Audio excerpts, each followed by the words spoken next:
片星河，一生天地山河，牵念你的我，不怕土与莲言悲歌。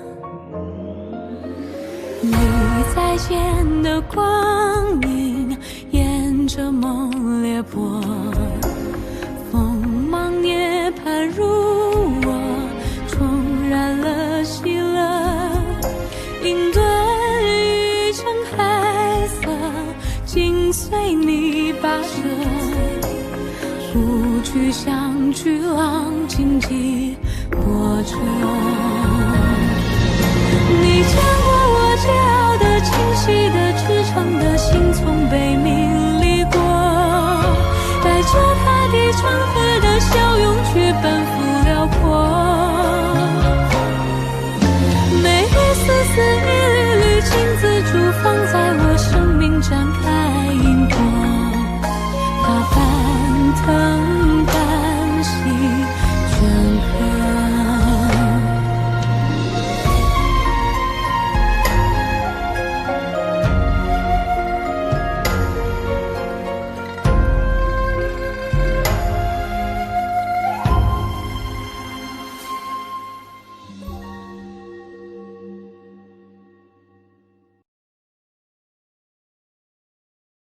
订酒店就同城，安心预订，退改无忧。同城旅行邀您收看《高光时刻》。你好好看看，真人比之画像，如何？年轻人偶发胃不适，清症用清药新39倍肽，邀您观看《胡珠夫人》。细胞级修护，预约年轻，肌存硒全新璀璨系列，邀您观看《胡珠夫人》。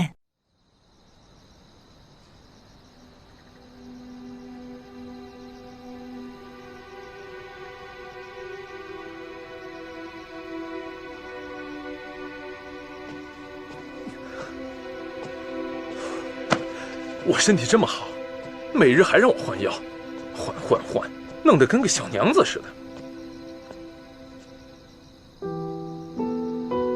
海狮，你可回来了！喂，你都不知道，你不在这些日子，师傅一日最多跟我说5句话，你再不回来，我话都不会说了。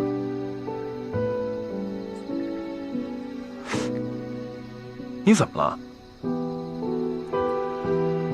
哥，到底什么是对，什么是错呀？怎么突然问这个？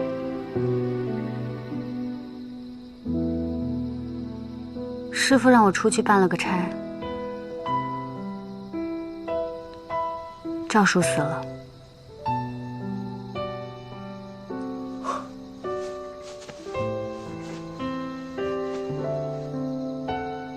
还是，这世上很多事情都有因果，师傅不会冤杀一个人。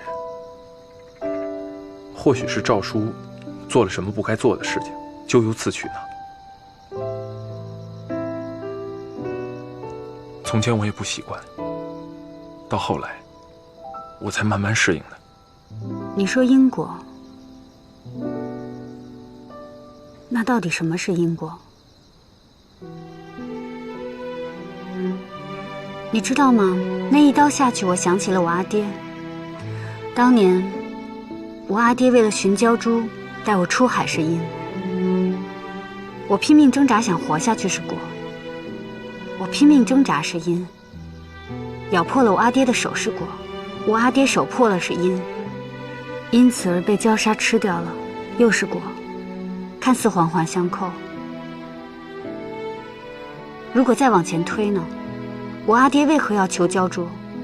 我为何是我阿爹的女儿？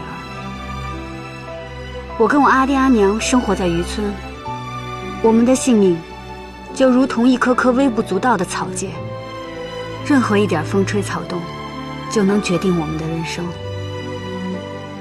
你说因果，那些决定不了自己命运的人，就只能认命吗？地序的命是命，别人的命就不是命了。只是为了尽忠，之前所有的相处，那些情分，都是假的吗？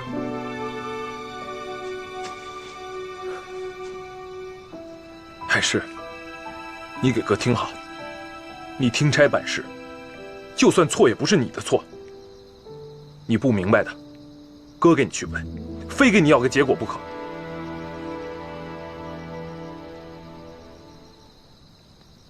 指挥使，这是盯梢诏书的人做的诏书的行录，他和尼华罗细作的所有往来，都记录在上面。另外，诏书的后事我也已经安排妥当了。好，做得很好，你先下去吧。是。师傅。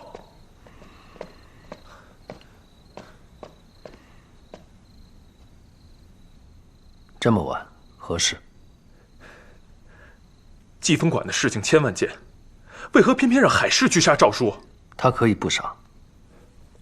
师傅，您明明知道，您让海市做什么事情他都会去做。我知道师傅不会冤杀诏书，但为什么不能给海市一个答案呢？不必了。不必了，师傅，海市杀的是他的伴当啊！进了季风馆，就是要抛弃人情这2个字。伴当也好，师徒也罢，兄妹也是，只不过是个称呼，不必放在心上。不必放在心上？那师傅当时收留海市，收留我，也只是为了有一个可以驱使的人吗？卓英以为卓英是男子，师傅将我从小养大，粗糙些也无妨。但海市呢？师傅对海市是维护的，是疼爱的。如今这样，我真的不明白。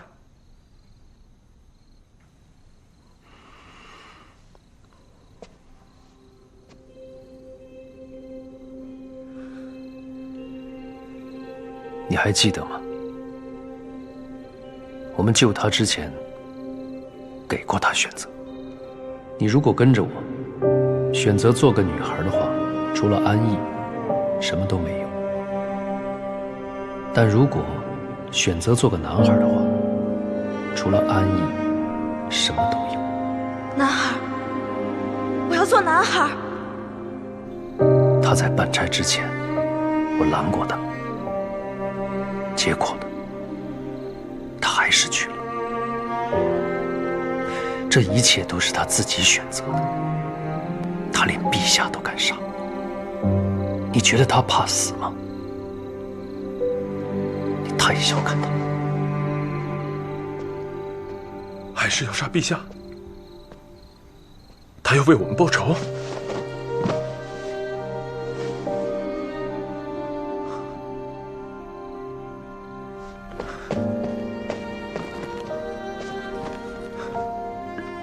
师父，纵然海市有千错万错，您万万不能这么对他。海市真的很仰慕您，打从小的时候，只要是您说的话，他没有一样不认真去做，哪怕事情再小再繁琐。您还记得他刚刚来到季风馆的时候吗？有一次您出门办差，临行前告诉他要教您屋里的那株兰花。后来由于您办差太久，那株兰花病了，死了。但海市他每日依然还在教那株花。他为什么？或许他心里想的是，他答应师父的事情，他一定要做到。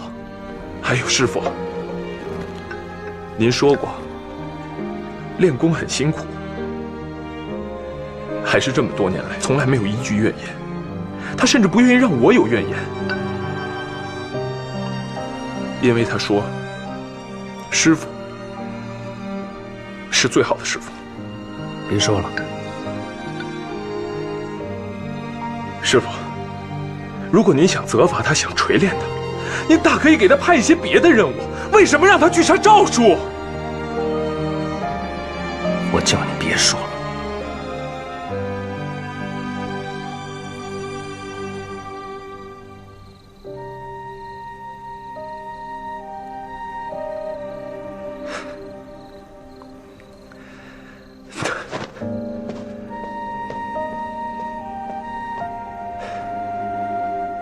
师傅，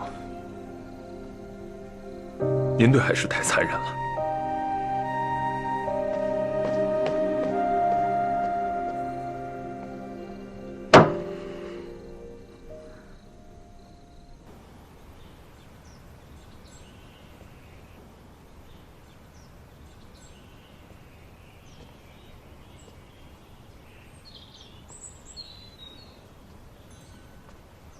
小公子，少子哥，小公子，马已经备好了。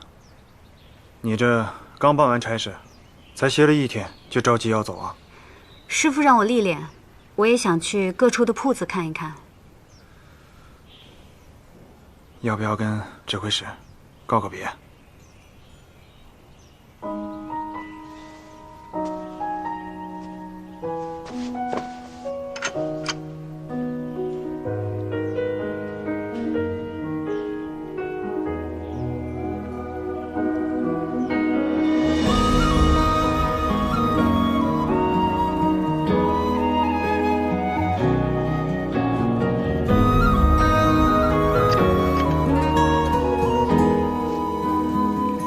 我走了。小公子小心。师傅，徒儿不孝，几次3番的忤逆师傅，辜负师傅的抚育之恩，每每念及，我亦羞愧万分。如今我领悟您的教诲，将向汉州行去，沿途检索管中的暗哨，乱则治，缺则补。此去归期未卜，愿您珍重自己。切切，徒儿还是叩首，叩首。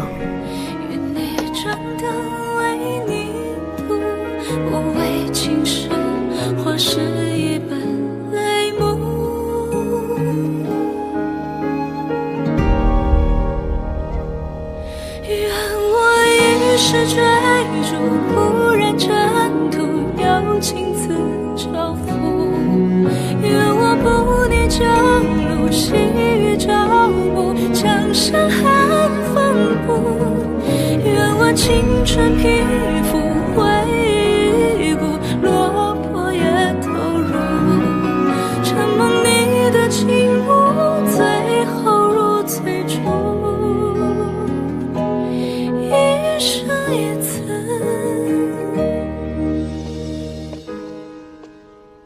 指挥使，小公子已经走了。临走前，我问他要不要跟您道个别，小公子没有言语，朝着您的房间磕了一个头。他的书信我都看了。其实，出去历练一下也好，就是汉州苦寒，陛下的旨意也不好办。小公子这一走，我心里还是有些担忧。在他这个年纪，固然算是俊杰，但入行办差时间短，怕是再遇到什么麻烦。陛下那边，我会亲自请罪。那属下告退。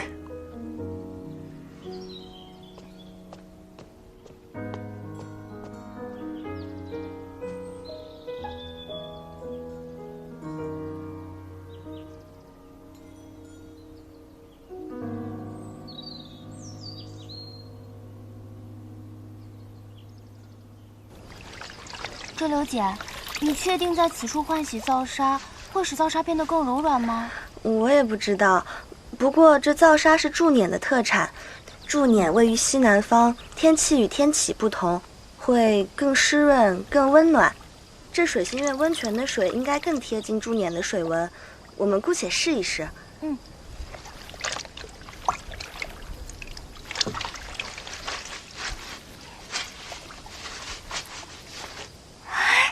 周柳姐，这皂纱当真柔软起来了。这皂纱极薄，风一吹便干了。你我抖一抖叠好，回去就可以开始给淑容妃做新衣裳了。嗯。啊！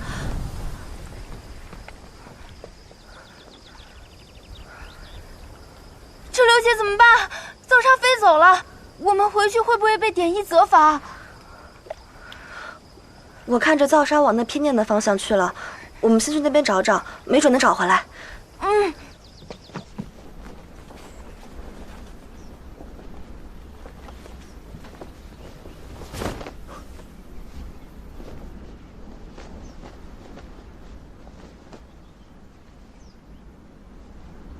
周游姐，你慢一些，我跟不上了。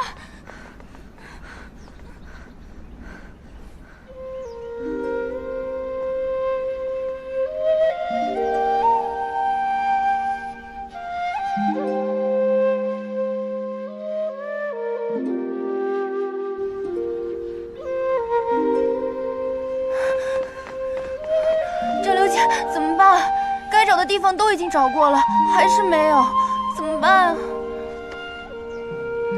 风神啊，风神，是您带走了造沙，请您快点把造沙还回来吧。若风神能把造沙还回来，这流必定好好答谢风神。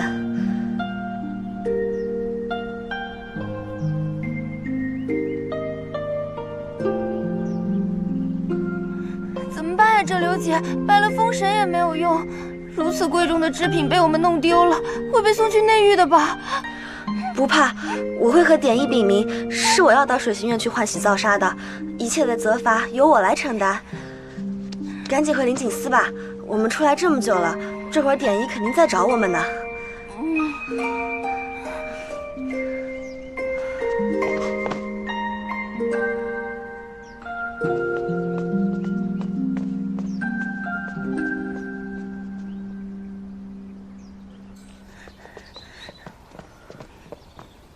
这刘姐，典医在不在啊？如果典医出门采办了，我们要不要再回去找一找？万一造沙就在哪个角落，刚才我们没有看到呢？先看看典医在不在再说。嗯。造沙，这刘姐，你看。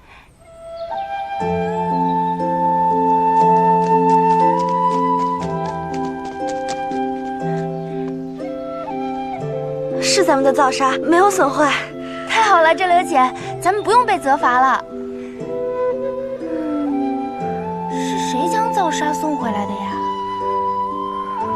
难道是风神大人听见了咱们的祈祷，感觉到咱们的诚心，所以将造沙送回来了？一定是风神大人，不然有谁会捡到这么贵重的东西不藏起来，向灵锦司讨一些便宜，只是悄悄地送回到灵锦司，还刚刚好在这个时候。好啦，赶紧把造沙再理一理，这次可真的不能出什么岔子了。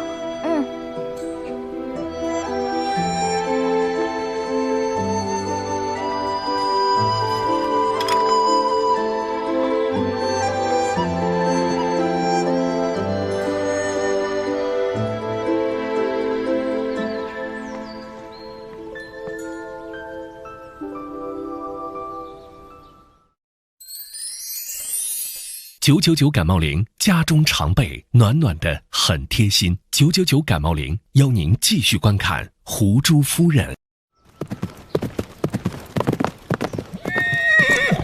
哎呀，客官，您来了。来，您慢点。来，坐。哟，好俊俏的小哥呀！您是打尖儿还是住店？住店。您跟我来。我跟您说呀，住店您可算是选对地儿了。我们这店虽然小，但住的舒服呀，包您住的连家都不想回。小二，哎，来了，老板娘。来，干了啊！这方圆20里就你这一家店，生意倒是红火。可不是嘛，也是10几年的老店了，都是熟客。天子1号，最好的客房。您跟我来。我看小哥你也是长途跋涉吧？是不是饿了？准备点什么给您送过去？粥、面还是包子？不必了，有间客房歇息就好。小哥，我看你身材英武，要不奴家给您占点便宜，少算您点儿。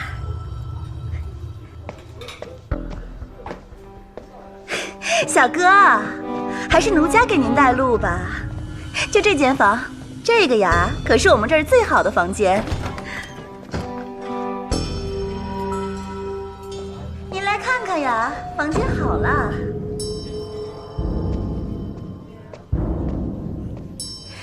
您看看，要是有什么需要再跟我说。我先不打扰你歇息了。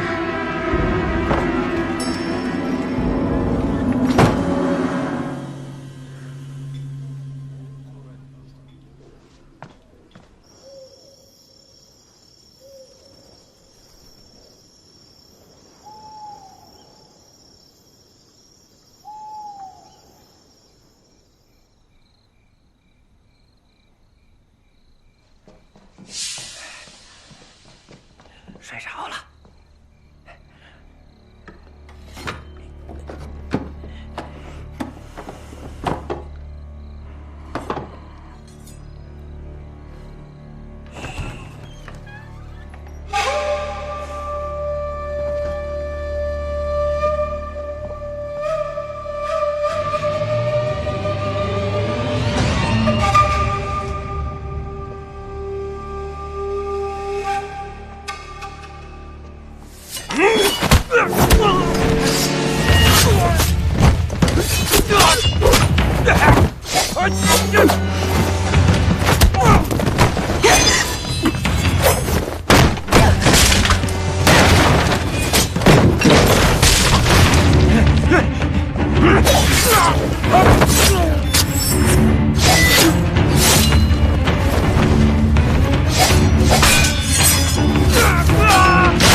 小哥，快救救我呀！他们都是强盗，抢了我的客栈，还把我绑在此处啊！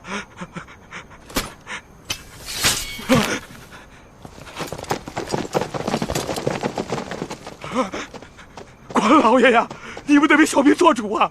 这人是一强盗，欲把我绑于此地，抢我的客栈的。什么人出来？将他拿下！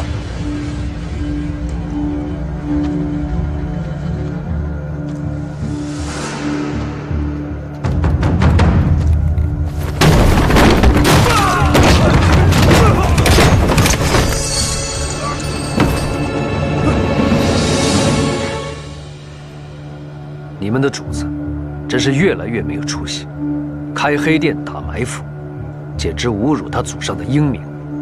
过了今日，如果还有命，回去劝告你们的主子，如若再向鼠辈行事，将来方某肯定回礼奉上。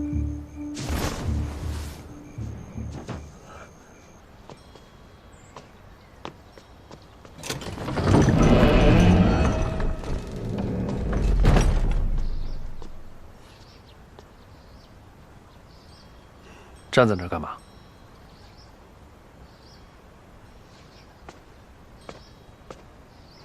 师傅，昨夜客栈的那些人是不是北府军？是。竟然能撕掉北府军，说明这个人一定不一般。他到底是什么人？上元节刺杀您的是不是也是他？他是我的旧相识，有些私怨。但不必忧虑，你做好你自己的事情就行。对了，巡查铺子的事情不必急于一时。既然你已经开始办差了，多的是历练的机会。只要你不再有刺杀陛下之心，就留在济风馆吧。他们明显是冲你而来，日后出入要小心，处理下伤口。知道了，师傅。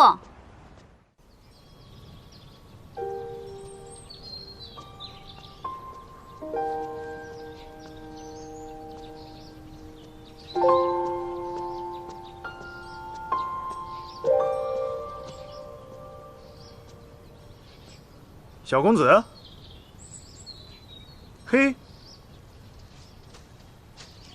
小公子，你怎么回来了？是不是想清楚了，不去汉州了？不去也好，这天啊，马上就上秋了，汉州那边冷的还早。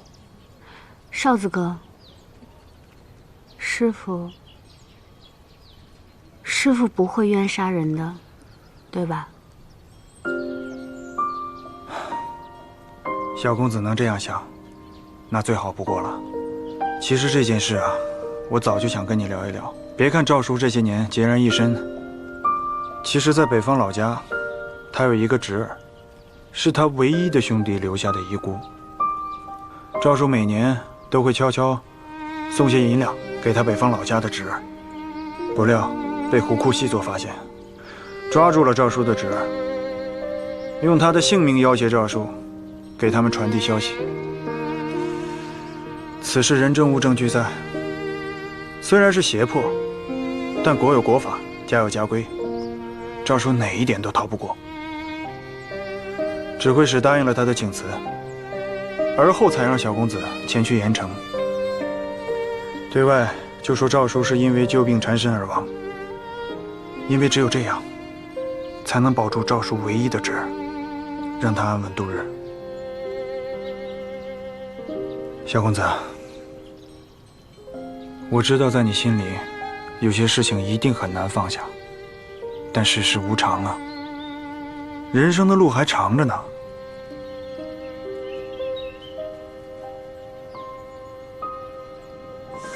哎呀，怎么还不出来？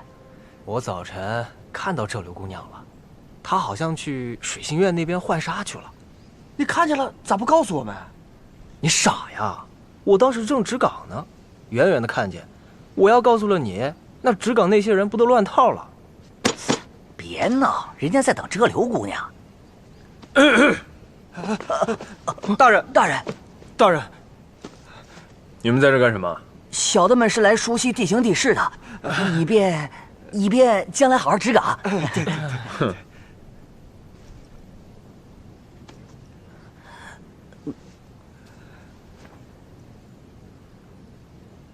熟悉地形地势。我若没记错的话，你在宫中当值已经有3年，你也有2年半，你也快2年了。倘若当值这么久还要熟悉地形地势，那宫中的职就白当了。大人，是小的的错。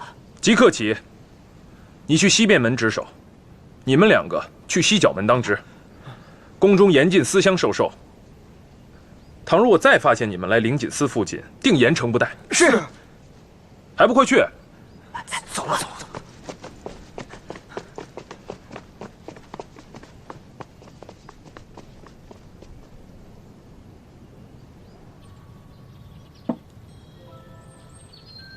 封神大人，多谢您将造沙带回了北小院，让这流免于责罚。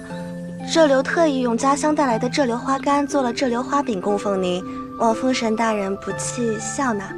这流日后定会念着封神大人对我的好，对封神大人尊敬有加。这流姐，怎么了？这流姐，你看这花样子这么老气，适合绣在裙摆上吗？我说不适合，小春说只有这个才合适。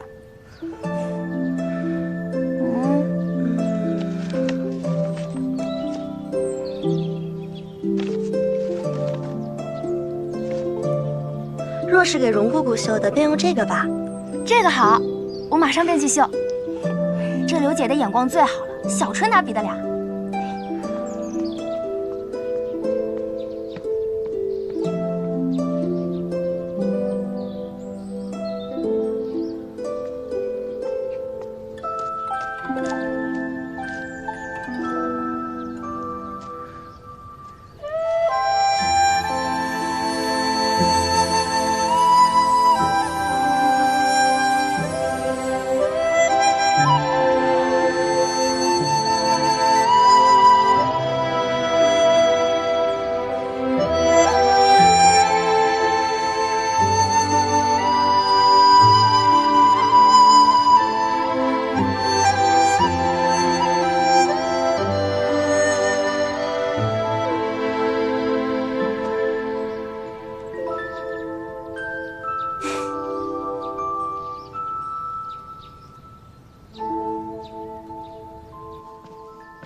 又让厨房做烧鸭子了？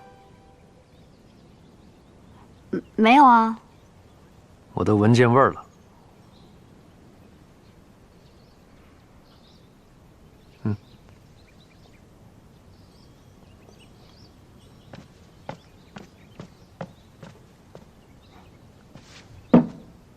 这确实是一盘烧鸭子，我见到师傅就不好意思拿出来了。师傅抚琴，远看犹如谪仙子，仙子自然是不吃烧鸭子的，所以是我错了。错，就错在烧鸭子身上。不是。世事繁复，海市日后，应当三思而后行，不会凡事只看表面，定不负师父期望。所以师父是原谅我了吗？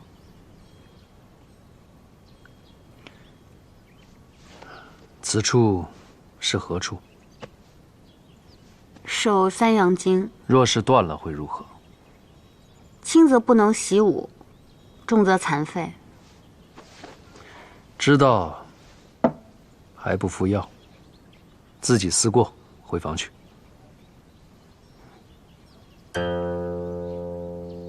谢谢师傅，那我就不打扰您了。慢着，你手艺不佳，还自作聪明，明日开始加紧训练，不能偷懒。知道了，师傅。还有，把这盘烧鸭子拿走。您不尝尝吗？拿走。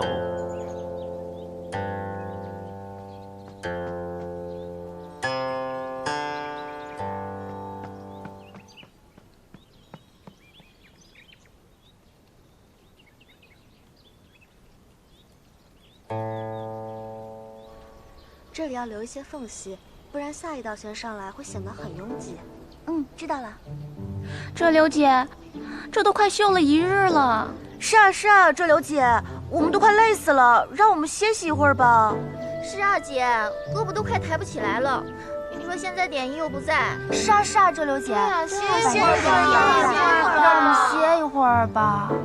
是啊，让我们歇一会儿吧。就一会儿。好了，那记得把针线都收拾好。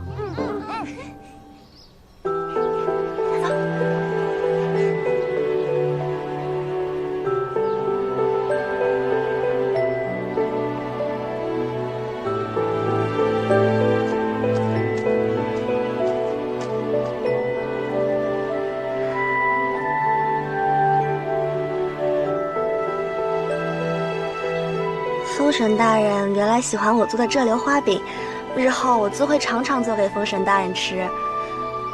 也请封神大人保佑，让这些小师妹们快点进步吧。她们进步快了，就能帮上姑姑和我的忙了。还有，我在为那位新舍生校尉绣新官袍，希望这位大人能够喜欢我绣的官袍。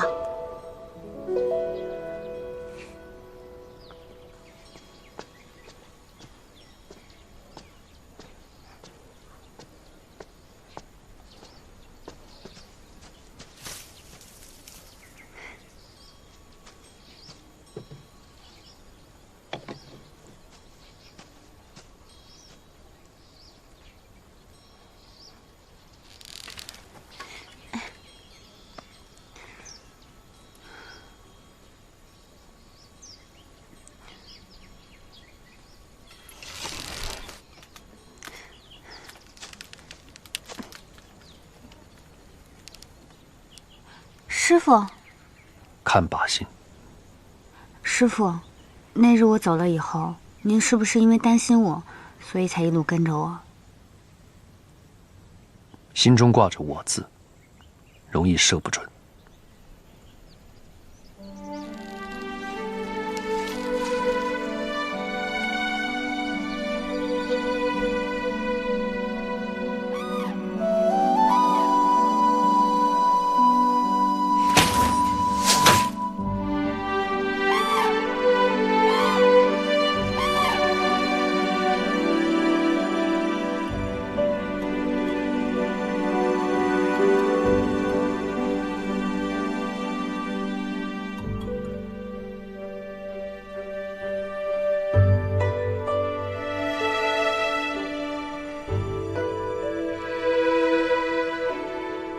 小心伤口。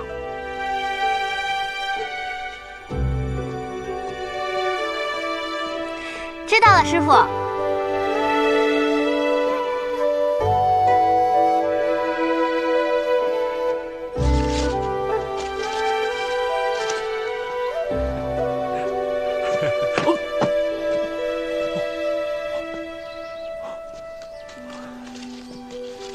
哎，哥。干嘛？你这一进院子就傻笑，你傻笑什么呢？你藏什么呢？哎，我凭什么告诉你啊？倒是你，拿着羽毛做什么？我看这羽毛很轻薄，可以用来做箭羽啊。哼，我看你兴高采烈的，有什么喜事儿？我原谅师傅了。你原谅师傅了？我看是师傅原谅你了吧？真没骨气，前几日还一副顿悟红尘要出家的样子，没想到师傅说两句好话，看把你高兴。别跟我动手动脚的，恶心。哼，倒是你呢，今日午饭都没吃。你今日不是当值吗？怎么当值当的好像动了嗔心呢？哎，对了，今日有人跟我讲，陛下下旨点选你参加今年的科举啊。啊？陛下，这是科举比武的名录。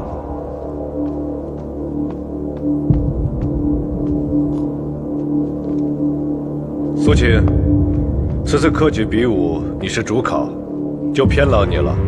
多谢陛下，臣愿披肝沥胆，绝不惜力。好，退下吧。汤乾字，臣在。你回乡省亲之事可以办妥。谢陛下天恩，臣10数年未曾归朝，此番回乡，家里都很高兴。黄泉关来北方种地，既然私事已了，你便赶紧开拔驻守去吧。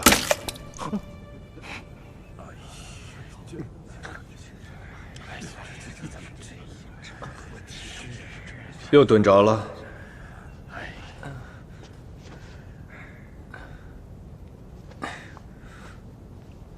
臣弟愚钝，请陛下责罚。众卿可还有本奏？臣等无本可奏。那就退朝吧。退朝。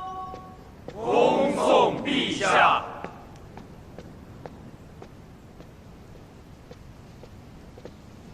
听说方海市整理了户籍，朕倒是好奇，他是否能像当初那个方卓英一样一举夺魁？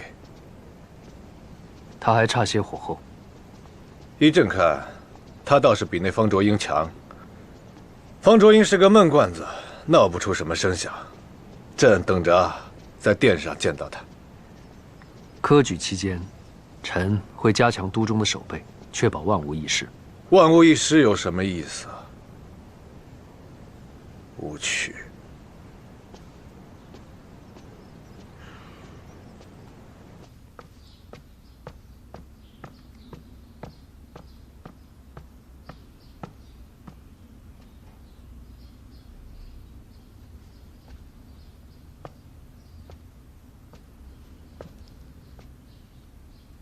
海市。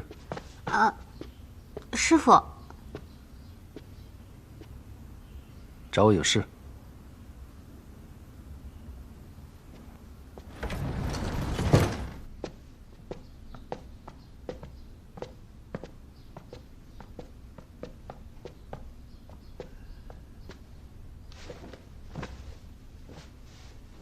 坐吧。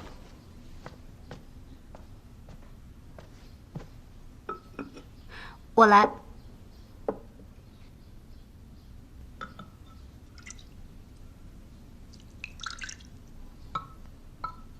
师傅，您刚才去宫里了？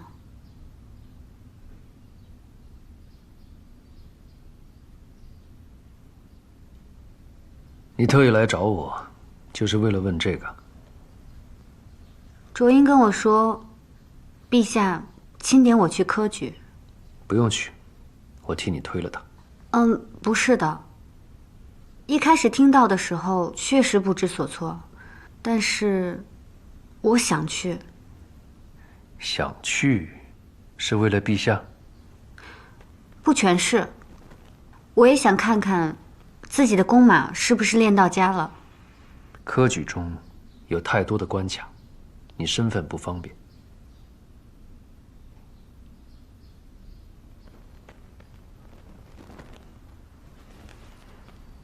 若真想去，那就去吧。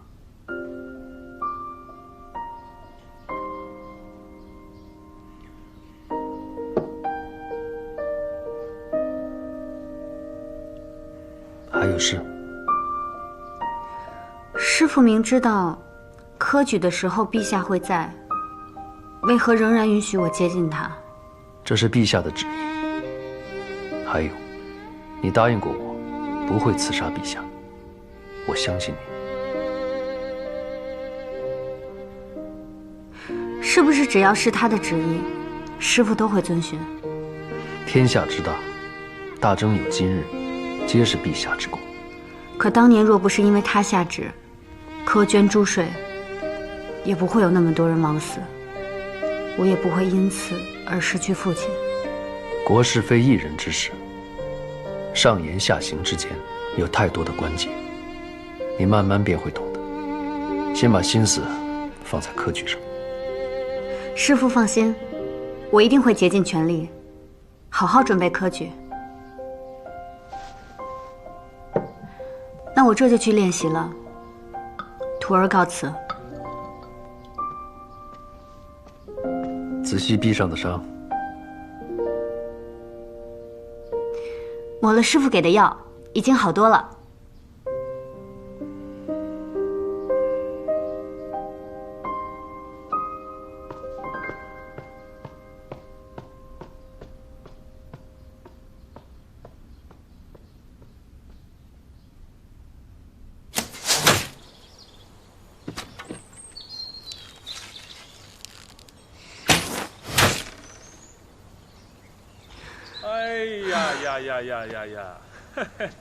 海市啊，这平素里不是百发百中吗？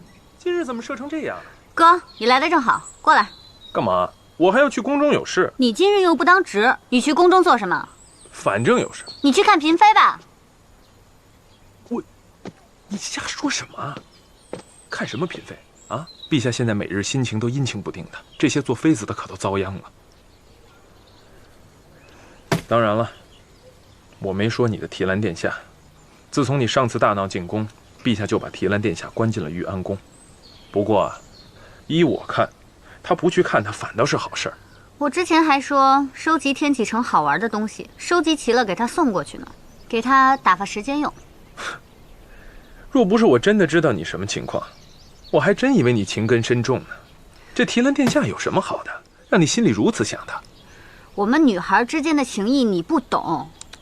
你这样哪像个女子啊？方卓英，你过来。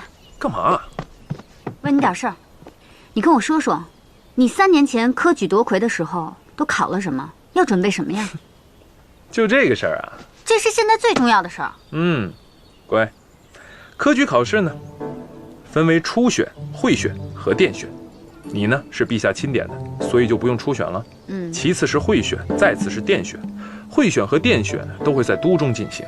从会选到殿选，一共要考3个科目。考哪3个科？具体的每年考的都不一样。不过我可告诉你啊，千万不要每日只学这种舞刀弄枪的东西。还有很多讲武堂的人要来参加会选，那些人啊也是要考测问的。还要考测问？当然，人家是选将，又不是选武夫。那万一选一个头脑简单、四肢发达的，不就完了？看来这科举考试还要上知天文下晓地理的。那你方卓英是怎么考上的呢？怎么说话呢？啊，你哥哥我去年上4节的时候，那也是大姑娘小娘子的对我治国营车了，怎么到你这就变成比夫了？治国营车，还不是因为当年你混在武乡侯府的车上，听说那14郎周佑度啊，姿仪甚美，海内所瞻。凭他那小侯爷的才貌，若不是与你同游，果子能成好几车了吧？看清我，不教了。教一教嘛，教一教嘛。还是，哎呦，师傅啊！去茅房了。哎，方若英。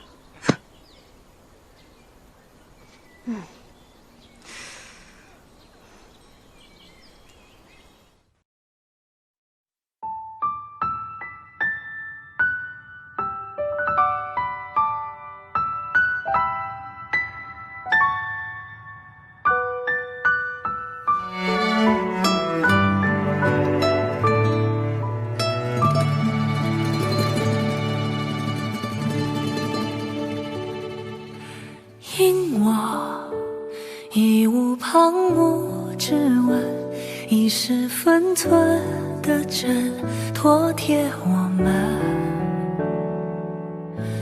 凉风细月推朱门，空荡不恨。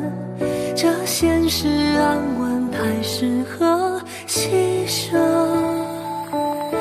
见我已顽劣的天真，集中用半隐忍，浪费余生。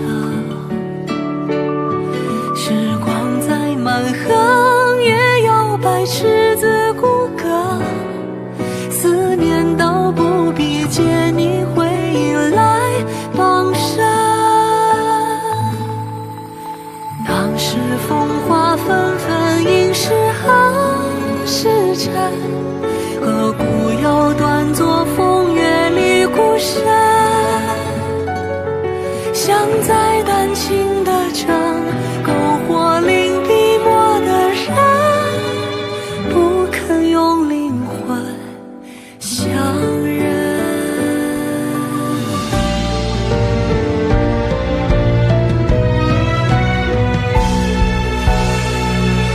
望你余生涉水而去的